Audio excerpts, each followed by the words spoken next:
Say your grandma gives you a hand-me-down that's sentimental and you know she will murder you if she knows you give it away. But you honestly don't like it. I'm one of those people. But sometimes I'm like, okay, I'll take it if you'll let me change it. Because I'm like, it doesn't match my house. You don't understand. It clashes with the colors. The whole room's out of balance. You can't hide this. I know. Hello, everybody. Do you ever look at an item in your closet and wonder if it could be so much more? It's a dust-settled cocoon of what could be. Maybe it's a practical piece that's seen better days, or a unique find that just doesn't quite fit your style anymore. Today, we're tackling a closet item that's long been functional, but not exactly stylish. We're going to revamp and upgrade the design and flow of our closet, starting with this aged piece. You'll see how simple changes can breathe new life into even the most practical items. And we want to inspire you to transform your own space. Let's have some fun. Like, what can you do with things in your home that you currently have, but you could make them better or make them nicer without spending a ton of money? This was my solution. You can find vinyl, like dollar store vinyl, and wrap them. If you're someone who wants to involve your kids or teach them how to use something or teach them how to use it well, this is a very safe option for children. And it's cheap. It was dollar store. Yeah, so you're not breaking the bank trying to bring them along. You can get them their own roll for $1. So it's like they can choose their color. It's vinyl. It doesn't damage surfaces. So if, say, they vinyl your whole coffee table, you can peel it right up. And they had a blast. They felt like they wrapped your whole coffee table. It's a fun activity for your kid too, because they feel like they just decorated something amazingly. You can leave it for 2 days, and then after that they're over it, and you can peel it right off. So it's a lot of fun for kids as well as whatever craft you're doing. Vinyl's very versatile in that way. It's something that won't damage whatever it is you're using on it, but it's still sticky enough that it lasts. But for me, I found this to be the easiest route, because usually if you use a glue method with like Mod Podge or whatever you're gluing on, you're still gluing to plastic, and that glue is going to flake off.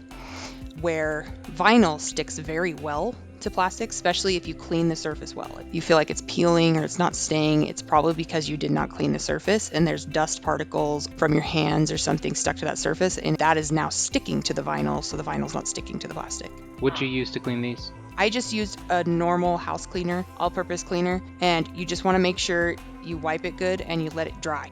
Once it's dry and you've cleaned it, it should go and adhere just fine. Spray paint is another alternative that I feel like can look well. Spray paint does stick very well to a lot of surfaces. There's a lot that goes into spray painting. Not everyone does those things. There's a lot of safety things you should be doing. Yeah, you don't want to be sniffing paint. You should need to be in a ventilated area. As you can see in this video, my daughter loves helping, and she ain't going to be helping with spray paint. So those are things I do after she goes to bed. She's always there. She can tell when I get something out because she's coming right along to help me. Nice. I love that. So what's up with this drawer gap? So something I noticed is any other people that I've seen do these bins, like wrap them or create them or whatever, they just avoided the area that you see. They just left it open. I am OCD and a perfectionist, and that bothers me. So I don't like that, because I'm covering this so you don't see what's in the drawer. Why would I be covering this only to have a small window to see into the drawer? I don't want windows. So anyway, so what I ended up doing is, before putting the thing on, just kind of like I did on the third drawer, by putting a small piece on either side for the slits, that's what I did for each handle. Is I put a small piece, like I set it on top, I traced where the handle was and cut it because it made it exactly the same shape as the handle underneath, and then slid it under, taped it down, and so it was exactly where it was supposed to be on the inside of the handle. And that was a tiny piece. That was the sticker. And then the underneath of the hander was completely filled in, and then I put the big vinyl over the top of it. So then when you're done, you have the drawer filled in, and then you look underneath and the underneath part's filled in, because you did that before laying the giant sticker over the top. Yeah, also known as the handle hole. Okay, the handle hole. Whatever. The handle hole, the lip, the whatever. But for me, it felt more uniform. It's going to be wrapped. It needs to all be wrapped. So, but I did look that up though, because it was a challenge for me to figure out how I was going to wrap it. So I was curious how other people did, and I learned people just avoid it. And I thought that was interesting because that, at least for me, that would annoy me when I'm using it anyway. So what are some of the tips that you figured out with this process that someone could be useful? Like it would save them some headache. Okay, so in this, something you'll notice is everybody say you're doing this. The plastic drawers come in different shapes. Like the fronts of them tend to wave differently, or the handle's different shaped, or whatever it is. Because like the tall organizer in the back, you see that I already did that one. I didn't do that one on camera. That one was like the wave on it was a little softer, so it was easier to stretch the vinyl over that. The big one had more curves, and it had kind of the handle had a finish that was more matte. Yeah. Or something. So I had to make sure when I stuck the vinyl down, I kind of wrapped it around to make sure it stayed adhered to the drawer, where at least where the part was I think you're thinking of etched. Like etched. Yeah, thank you. Where it was etched, so that way it wouldn't come undone. Because most the shiny plastic it stuck really well to the etched plastic. It still stuck, but it didn't stick as well. So I tried to wrap it a little bit better, which helped. But as you can see, I did 3 drawers. The first drawer I noticed, because they were sharp corners to wrap it around, the vinyl didn't stretch as far as it needed to go. Yeah. And so what happened? So the first drawer, what I had to do is I ended up having to cut it. So then I had pockets. And what I learned was the way I got rid of those pockets is I was able to basically patch it, like in a sense, stitch it. So I took little tiny pieces of the vinyl and just kept stitching it. And it worked because of the type of vinyl I chose. I chose like kind of a more busy vinyl, something that wasn't like, say, a checkered print, or it was not symmetrical. Yeah, it wasn't symmetrical and stuff. Like if you have something symmetrical, you're going to notice if it's stretched, or if you misalign the seams, or if you like, those things are unforgiving. Yeah, because you start stretching like something that's quite geometrically created or symmetrical in that way, like there's shapes and sharp lines, and when you start to stretch that, it's going to start warping the vinyl. And it's going to start having bends in it until it rips. Or even if you cut it, suddenly you just created a new seam. So if you try and fill it in with another piece of vinyl, you will see it. Because now, not only do you have a new seam, you have a new piece of vinyl that you will see in there. So with mine, I added little pieces to fill in that gap, but I just would find like, okay, there's a flower here. Let me find another flower. And I cut out a flower and put it over the flower. They were not necessarily the same flower, but it was enough that it blended in. It was almost like a camouflage. You couldn't see it. And it worked because the type of vinyl I chose was more of a chaotic vinyl, an asymmetrical vinyl that was more, more energetic, like an energetic type vinyl. So it kind of just all moved together and flowed together. So it's not something you see unless you're like 6 inches from it with your eyes. And so that worked well. But then the second drawer, now that I did, and then when I moved to the second drawer, I was like, okay, now I know it can't be stretched. What can I do instead? And so in that drawer, what I tried to do is I still cut it. I stitched a couple places, but then in that one, I tried to put the vinyl behind the drawer to see if that worked. But the problem was since the plastic is still that yellow color, it showed through, but it gave it that yellow hue. So I didn't really like that. So I ended up having to stitch it again. Because that didn't work, but I tried it. So when the third drawer came around, you'll see that I stuck it down the middle or the bottom of the drawer, and then I flip it up. And I did that because I decided to take 2 strips on each side and lay it down where that bend was before I lay the top on and start stretching it. Because once I start stretching it, then I cut it, and then when I cut it, the spot that was see-through was now see-through with the vinyl piece I had laid underneath the giant piece of fabric. So instead of laying like small stitches over the top of the main vinyl, I laid 2 large strips underneath it. So once it was peeled open, I had a vinyl piece underneath it to cover that. And that became the easiest, and also it looked the best. Granted, it was the bottom drawer, but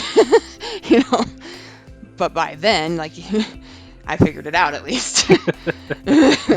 The drawer that people would see the very least. Is That's the the one, best one. yes. So I'm like, so tip, start at the bottom drawer because that's the one that you're going to need to figure out. Like your first drawer is going to be your worst drawer. So make the bottom drawer your first drawer. Well said. And then something that helps a lot, labels really affect the look of things. How you label makes a big difference. So when you're making something look nicer, you should go with nicer labels. Some people use vinyl crickets or cutouts to make really fancy labels.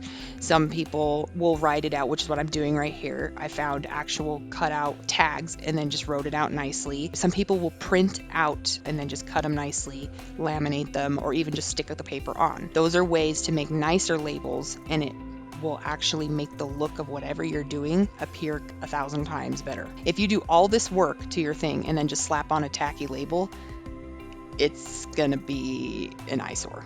People will notice it, and you're gonna notice it. It's gonna bother you. Just go a little further and put a nice label. Just putting enough space. Like Rachel did the penciling first because you wanted to make sure that you were centering your words, and they're actually and making fitting. it the right size. Yep. It'll save you a lot of frustration if you write the lines, because something that happens is if you do it, you're like, oh crap, that letter's floating. You erase it. You could write it again. Ah, crap, that letter dropped. You erase it again. You do it. Oh, now I'm going smaller. You erase it again. If you just do your lines, none of that happens. It's a one and done if you just draw lines. Where instead of just doing it over and over and over, you can save yourself a lot of time if you just draw 2 lines so you can write inside the lines. So top and bottom line. Yeah. The top and bottom are enough for me because I just will eyeball the middle section for the lowercase letters. But if you're someone who you need the middle line, it doesn't take very long to put a middle line in. And then one other tip with that is if you're pencil drawing, if you mess something up, don't erase it right away. Write over the top what your correct thing is going to be. So you're gonna, a lot of times, 3 or 4 times, just keep writing the same letter you don't like because you just got rid of the letter that was there. So you're just going to keep tracing the same spot, and who has time for that? So if you leave it there, you can see the letter you don't like and just draw right over the top where you want the existing letter. And then from there, you can take your eraser and erase the parts around the letter that you don't like. So every time you erase, just know it breaks your concentration, and now you have to basically refocus on whatever it is in order to get the line you're looking for. Just don't do that. Yeah, that's good advice on the pencil and pencil it in, fit it, placement, and you get a better uniform text. Sometimes what I'll do is I won't erase it at all. I'll fix the letter and just keep going, and then whatever marker I'm using, whether it's going to be a Sharpie or a fine tip marker, or in this case in the video I'm using a chalk marker, then when I do that, that's what perfects the letters and makes it so they're permanent exactly where they're supposed to be. That's what I personally that's my preference, to save the erasing until it's completely traced over with the permanent pen. If you ever see me erase before I'm finished, it's because I did too many tries of a letter and never got the one I wanted, so I had to erase and start over. Because that can happen where you keep doing it and you just never got the letter you wanted, and at that point there's too many marks for you to do anything else, so you have to erase in that scenario. What other advice do you have for them? Allow yourself time. Don't think it's just going to go on really fast because you're going to frustrate yourself, or you're going to get a lot of air bubbles, or it's going to crease or wrinkle and you're going to get irritated. So just give yourself a good amount of time to just be able to work with the vinyl. And if you do get any bubbles or creases, you can cut the crease and then lay it down, because it will just lay right on top of itself if you cut it. And so don't try and keep lifting it and try and doing it, because at that point, basically what's wrong with it is the vinyl's stretched. And so you're not going to be able to lay it down and fix it. So it's better to just, if you have one wrinkle, just take an X-Acto knife and just cut a slit right down the middle of it. And then one side of it will lay down and the other side will lay right on top of it, and it'll be flat. and you won't even notice it once it's in place in your drawers there. You can't see any of the slits you made, but that's how you solve a wrinkle that's not going down. And air bubbles, you can take your X-Acto knife and just pop them and then push them down with your finger, and then all the air bubbles go away. Yeah, and the junior executive. I kind of think she did it on purpose because she thought popping the air bubbles was amazing. So I was like, come on, let's scrape the drawer. And she's like, I'm doing it. And she was barely touching it. And then she's like, okay, air bubbles. And I'm like, I'm starting to think you did that on purpose because she was all ready to pop the air bubbles. But it still came out completely flat. So her method was, who cares about the air bubbles because we're just going to fix it later, which she did. So it still worked and it looks completely fine. You were extremely frugal through this. Why is that? You don't have to buy things to be artistic. It's helpful to be able to buy things, but you can be artistic. Like, we're created that way for a reason. We're able to find things and make things and all those things. Like, our brains operate that way, and it's amazing because of it. And there's so many avenues to go down with that. A creative mind is not just, oh, I painted this. There's a lot of ways that people are made that they don't realize that they're creative people. And it does, like, say you are someone who, say, my genre is painting. It might get you to expand out of your genre to learn other artistic areas, and you might find something else that you enjoy just as much as the painting. Because some people never do. Some people are like, I paint and that's it, because they never had opportunities. You can use financial strain or it's like, I can't get paint. It's like, okay, what can you get? And see what you can do with it. And it can be sometimes the best thing for you, like best thing for your art. Because it's an opportunity you never had before. It's not always fun because you're like, I just want to paint, or I just want to sculpt. And honestly, I can attest to that because my favorite thing to do is sculpting ceramics. And I haven't been able to do that really since high school because it's not like everybody has a kiln in their house. Kilns are not easy to come by every time. There's a lot that goes into that. So it's not like I was going to be like, okay, I can't do ceramics. Guess I'm not doing anything. So instead, it's like, okay, let's do furniture building. That's a form of sculpting. Let's try that. Or let's try sculpting with air dry clay, which surprisingly, that was a lot harder than I thought. It's a lot more brittle than I realized. But it was a challenge, and it's something I got to try, and something, Yeah, I'd agree. Challenges force us into creativity. And to tie this back to how we started, so if you find that large item you have that you've had since a kid, or say your grandma gives you a hand-me-down that's sentimental, and she will murder you if you give it away, but you honestly don't like it.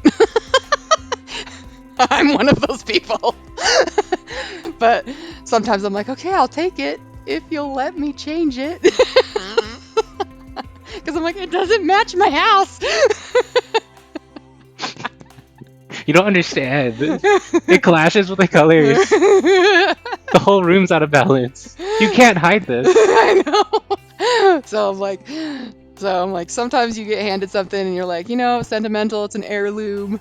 I'm like, wrap it in vinyl. Yeah, it's not permanent. Say grandma gets mad, just pull the vinyl off and it is right back to its old self. Yeah, but really, like, challenge yourself a little bit, push that creative brain, try and turn something that is an eyesore that you feel obligated to keep, or just not quite sure how to get rid of it without hurting someone or letting go of some memory that you have. Revamp it. And it's nice because there's permanent revamping, which you may want, or there's even semi-permanent revamping where it's like it lasts, but it's something that's easy to remove. Because I know some people get scared of the permanent kind of revamping. Some people don't like paint because paint is a commitment. It's a lot harder to go back on. Well, you might be someone who enjoys vinyl because it's a lot faster to take down than it is to put on.